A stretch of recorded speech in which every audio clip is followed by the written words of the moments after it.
Hi friends, welcome to AI Btech. This is the another video of C programming series. నేను ఈ వీడియోలో structure of C programming explain చేస్తాను.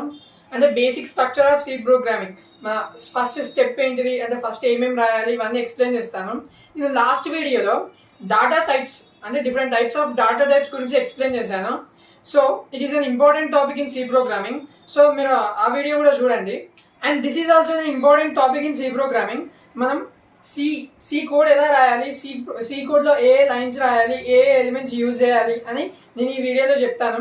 So వీడియోని ఎక్కడ skip చేయకండి. ఈ వీడియోకి ఒక లైక్ చేయండి, మీ ఫ్రెండ్స్కి వీడియోని షేర్ చేయండి, అండ్ ఇలాంటి వీడియోస్ కోసం మా ఛానల్ని సబ్స్క్రైబ్ చేయండి.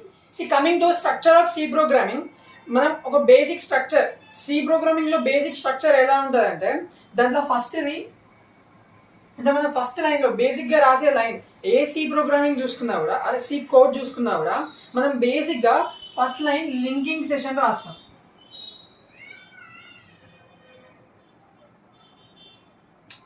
Link session, this is a basic line in C code. Hash include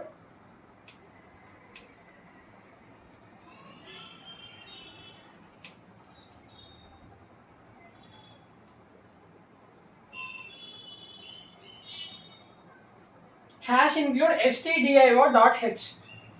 so మనం ఒక సి ప్రోగ్రామింగ్లో ఇన్పుట్ అండ్ అవుట్పుట్ ఆపరేషన్స్ ఉంటాయి, అంటే ఇన్పుట్ అవుట్పుట్ ఫంక్షన్స్ ఉంటాయి. వాటికి మనం సపరేట్గా కోడ్ రాయాల్సిన అవసరం లేదు. So standard standard input and output header file stdio.h means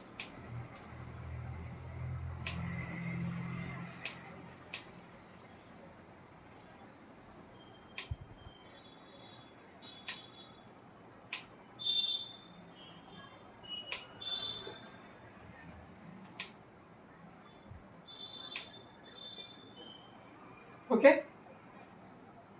stdio.h means standard input and output header file. So మనకి ఇన్పుట్ అండ్ అవుట్పుట్ ఫంక్షన్స్ ఉంటాయి కదా, ఈ ఫంక్షన్స్ అన్ని ఒక హెడర్ ఫైల్లో ఇన్బిల్ట్ అయి ఉంటాయి.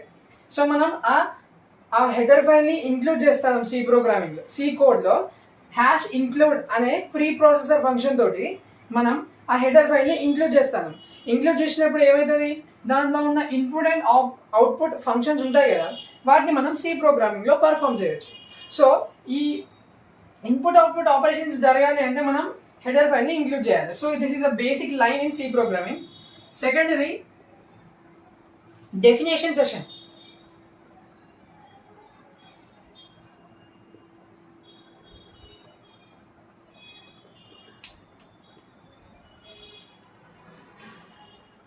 డెఫినేషన్ సెషన్, మరి డెఫినేషన్ సెషన్ అంటే ఏంటి? Definition session is nothing but we need to define a value. దీన్ని ఎలా డిఫైన్ చేస్తామంటే హ్యాష్ డిఫైన్ అని. హ్యాష్ డిఫైన్ అని రాసి, ఫర్ ఎగ్జాంపుల్ మనం ఒక సి కోడ్ రాస్తే సి కోడ్లో కొన్ని మినిమం అండ్ మ్యాక్సిమం వాల్యూస్ ఉంటాయి. సో మినిమం 10, మినిమం 1 అని, మ్యాక్సిమం 100 ఆర్ మ్యాక్సిమం 200, 300 ఇలా డిఫరెంట్ టైప్స్ ఆఫ్ నెంబర్స్ ఉంటాయి. సో మనం మినిమం వాల్యూ మ్యాక్సిమం వాల్యూ అప్పుడప్పుడు చేంజ్ చేస్తూ ఉంటాం, ఒక కోడ్కి ఇంకో కోడ్కి, ఒక కోడ్ నుండి ఇంకో కోడ్కి ఆ మ్యాక్సిమం వాల్యూ అనేది చేంజ్ చేస్తాం. మ్యాక్సిమం ఆర్ మినిమం ఏ వాల్యూ అయినా చేంజ్ చేస్తాం. సో మనము ఆ మ్యాక్సిమం వాల్యూ ఒక 10 నెంబర్ ఆఫ్ టైమ్స్ కోడ్లో రాసినాం అనుకోండి. ఫర్ ఎగ్జాంపుల్ ఎలా అంటే మ్యాక్స్ వాల్యూ 100 అని తీసుకుంటే ఈ మ్యాక్స్ వాల్యూ 100 అనేది నెంబర్ ఆఫ్ టైమ్స్ ఆ కోడ్లో రిపీట్ అయి ఉంటుంది. ఫర్ ఎగ్జాంపుల్ ఒక 15 టైమ్స్ 100 అనే వాల్యూని మనం రిపీట్ చేసినాం. సో మనం ఇక్కడ max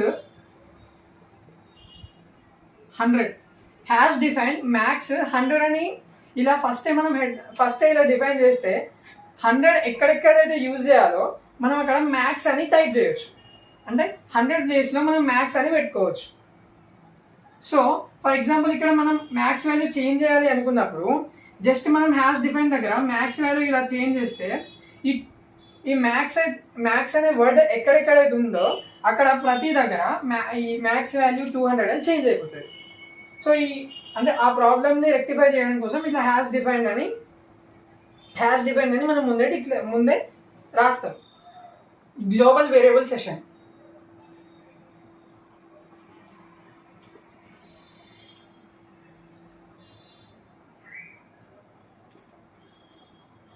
global variable session is nothing but మనం ఒక గ్లోబల్ వేరియబుల్ అంటే ఏంటి? ఒక వేరియబుల్ని మనం ఫంక్షన్ బయట డిఫైన్ చేస్తే it is nothing but a global variable. Function బయట దాన్ని డిఫైన్ చేస్తాం.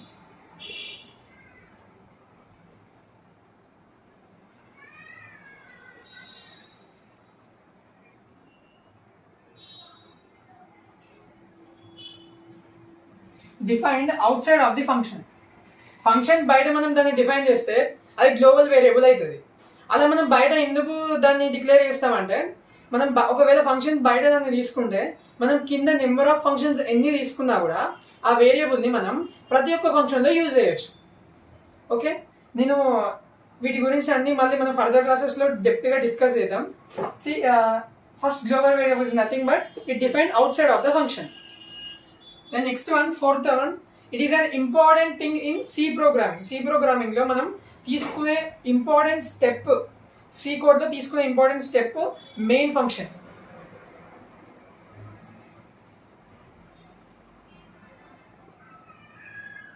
మెయిన్ సెషన్ అంటే మెయిన్ ఫంక్షన్ని మనం తీసుకోవాలి. First hash include stdio dot h తర్వాత మనం ఒకవేళ అవసరమైతే వీటిని యూజ్ చేసుకోవాలి. ఫర్ ఎగ్జాంపుల్ వీటితో అవసరం లేదంటే hash include stdio dot h అది రాసిన తర్వాత మనం మెయిన్ ఫంక్షన్ని తీసుకుంటాం. మెయిన్ ఫంక్షన్ బాడీ ఎలా ఉంటుందంటే బిట్వీన్ ది క్లోజ్డ్ అంటే బిట్వీన్ ది ఫ్లవర్ బ్రేసెస్ మధ్యలో మనకు కావాల్సిన ఎగ్జిక్యూటబుల్ కోడ్ రాస్తాం. మెయిన్ ఫంక్షన్ లోపల మనకు కావాల్సిన ఎగ్జిక్యూటబుల్ కోడ్, మనం ఏ కోడ్ అయితే ఎగ్జిక్యూట్ చేయాలి, మనం దేంట్లో అయితే లాజిక్ రాయాలి అనుకుంటాం, మనకు కావాల్సిన ఇన్ఫర్మేషన్ మొత్తం దీంట్లో రాయాలి. దీంట్లో ఫస్ట్ది డిక్లరేషన్ ఆఫ్ వేరియబుల్.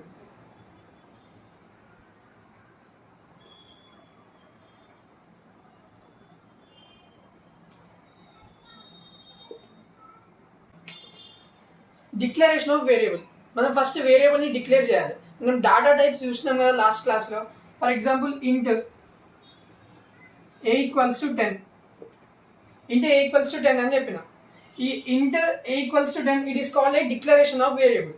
అంటే ఈ డిక్లరేషన్ పార్ట్ మొత్తం మనం ఫస్ట్ స్టార్టింగ్ స్టెప్లో, అంటే ఈ ఫంక్షన్ లోపల స్టార్టింగ్ స్టెప్లో మనం డిక్లరేషన్ పార్ట్ చేయాలి. Then next body of the programme.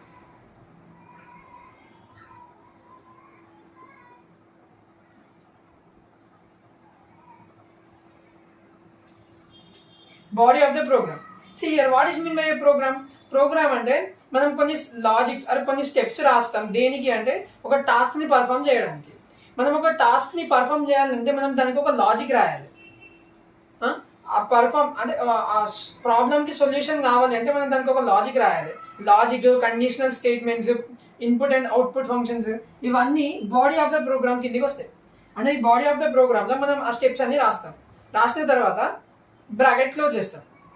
Okay, then ఇంకో చిన్న పాయింట్ ఉంటుంది. ఫిఫ్త్లో మనం సబ్ ప్రోగ్రామ్స్ కూడా రాసుకోవచ్చు.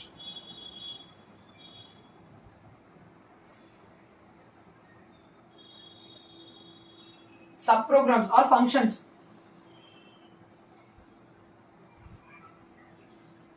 అంటే మనం ఫంక్షన్స్ అనే టాపిక్లో మనం ఈ సబ్ ప్రోగ్రామ్స్ ఎలా రాయాలో డిస్కస్ చేద్దాం. So this is a completely basic structure of C programming. First hash include stdio dot h, అది మెయిన్, ఖచ్చితంగా ఫస్ట్ అది రాయాలి. అది రాసిన తర్వాతనే ఈ స్టెప్స్ అన్ని ఫాలో అవ్వాలి. Now let us see the basic programming C language. C లాంగ్వేజ్లో మనం బేసిక్గా నేర్చుకోవాల్సిన ఒక ప్రోగ్రామ్ ఉంటుంది.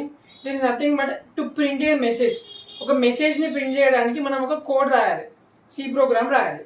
సో ఇంతకుముందు చెప్పినట్టు సి ప్రోగ్రామింగ్లో మనం ఫస్ట్ రాయాల్సిన స్టెప్ అంటే first line is nothing but hash include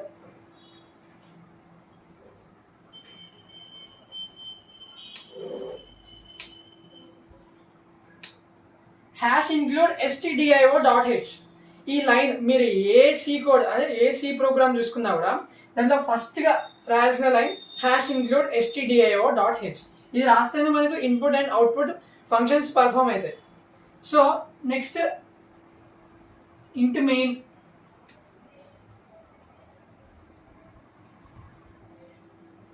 ఇంట్ main is nothing but it is a main function. So మనం ఫస్ట్ హెడర్ ఫైల్ ఇంక్లూడ్ చేసినాం, దాని తర్వాత ఫంక్షన్ తీసుకున్నాం. ఓకే, మనకు గ్లోబల్ వేరియబుల్ ఇప్పుడు ఫంక్షన్ డెఫినేషన్ హ్యాష్ డిఫైన్ ఉన్నాయి కదా, వీటితో పెద్ద అవసరం లేదు. సో ఇప్పుడు నేను డైరెక్ట్ ఇంట్ మెయిన్ ఫంక్షన్ తీసుకున్నా. సో ఇక్కడ ఇంట్ మెయిన్ అని ఎందుకు తీసుకున్నా అంటే మెయిన్ ఫంక్షన్స్ డిఫరెంట్ టైప్స్ ఉంటాయి. ఇంట్ main, void main function, separate main function అని ఇలా ఉంటాయి. సో మనం ఏది తీసుకున్నా ఏం కాదు. సో నేను ఇక్కడ ఇంట్ అనేది ప్రిఫర్ చేసిన. So what is the syntax of main function? Between the flower brackets, executable code must be written. ఈ ఫ్లవర్ బ్రాకెట్స్ మధ్యలో మనకు కావాల్సిన ఎగ్జిక్యూటబుల్ కోడ్ మనం రాయాలి. సో ఇక్కడ మనకు కావాల్సిన అవుట్పుట్ ఏంటిది? ఒక మెసేజ్ని ప్రింట్ చేయాలి. ఫర్ ఎగ్జాంపుల్,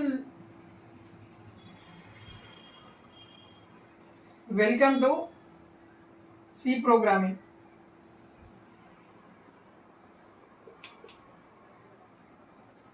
ఓకే, మనం కోడ్ ఎగ్జిక్యూట్ చేస్తే మనకి ఈ అవుట్పుట్ రావాలి.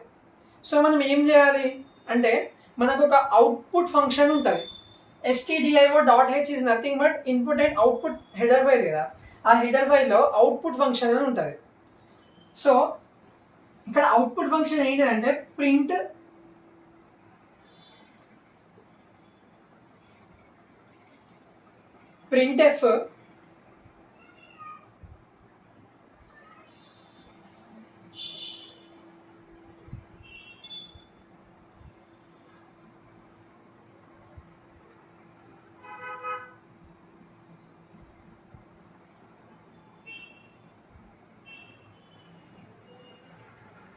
Welcome to C programming. This is called a output function. Printf అనేది అవుట్పుట్ ఫంక్షన్. మనం hash include stdio.h main function ఇలా రాసిన తర్వాత ఈ లైన్ రాస్తే మనకి అవుట్పుట్ ఫంక్షన్ వస్తుంది. ఇక్కడ మనం ఇంట్ యూజ్ చేసినాం కాబట్టి ఇక్కడ రిటర్న్ 0 అని పెట్టాలి. రిటర్న్ 0 ఈజ్ నథింగ్ బట్ మనం సి కోడ్ని సక్సెస్ఫుల్గా కంప్లీట్ చేసినాం అని చెప్పడానికి కోసం ఇక్కడ రిటర్న్ 0 అనే స్టేట్మెంట్ యూజ్ చేస్తాం. సో మనం ఇలా కోడ్ రాస్తే ఇక్కడ వెల్కమ్ టు సి ప్రోగ్రామింగ్ అని రాసినాం కదా, ఈ బ్రేసెస్ డబల్ కోట్స్ ఉన్నాయి కదా, ఈ డబల్ కోట్స్ మధ్యలో మనం ఏ టెక్స్ట్ కానీ, ఏ వర్డ్ కానీ, ఏ సెంటెన్స్ కానీ ఏది రాసినా కూడా మనం ఎలా అయితే రాస్తామో అలాగే మనకి అవుట్పుట్ వస్తుంది.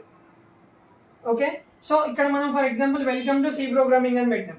దెన్ నెక్స్ట్ ఇక్కడ welcome to something, welcome to Warangal or welcome to Hyderabad ఇలా రాసినాం అనుకోండి, ఇక్కడ కూడా welcome to Hyderabad, welcome to Warangal ఇలా ప్రింట్ అవుతుంది. So this is the syntax of print function. Printf ఫంక్షన్కి ఇది syntax and this is the code. This is the C programming to print a message. This is all about basic structure in C programming. C ప్రోగ్రామింగ్లో మనకు కావాల్సిన basic structures explain చేశాను. And this is the main, అంటే this is the first program to be written. C ప్రోగ్రామింగ్లో మనం ఫస్ట్గా నేర్చుకోవాల్సిన program ఇది, టు ప్రింట్ ఏ మెసేజ్. అంటే it is a basic program. So నేను నెక్స్ట్ వీడియోలో డాటా టైప్స్ని ఎలా డిక్లేర్ చేయాలో ఎక్స్ప్లెయిన్ చేస్తాను. And is nothing but how to declare a variable, వాటిని ఎలా డిక్లేర్ చేయాలి, ఎలా ఇనిషియలైజ్ చేయాలి, ఇవన్నీ ఎక్స్ప్లెయిన్ చేస్తాను. And if in case time ఉంటే ఇన్పుట్ అండ్ అవుట్పుట్ ఆపరేషన్స్ కూడా ఎక్స్ప్లెయిన్ చేస్తాను. త్రూ ఇన్స్టాగ్రామ్ అండ్ టెలిగ్రామ్ ఈ ఛానల్ని ఫాలో అవ్వండి. ప్రతి ఒక్క అప్డేట్ నేను టెలిగ్రామ్లో పోస్ట్ చేస్తూనే ఉంటాను. అండ్ మీ ఫ్రెండ్స్కి సి లాంగ్వేజ్ గురించి నేర్చుకోవాలి అంటే మీ ఫ్రెండ్స్కి కూడా ఈ వీడియోని షేర్ చేయండి.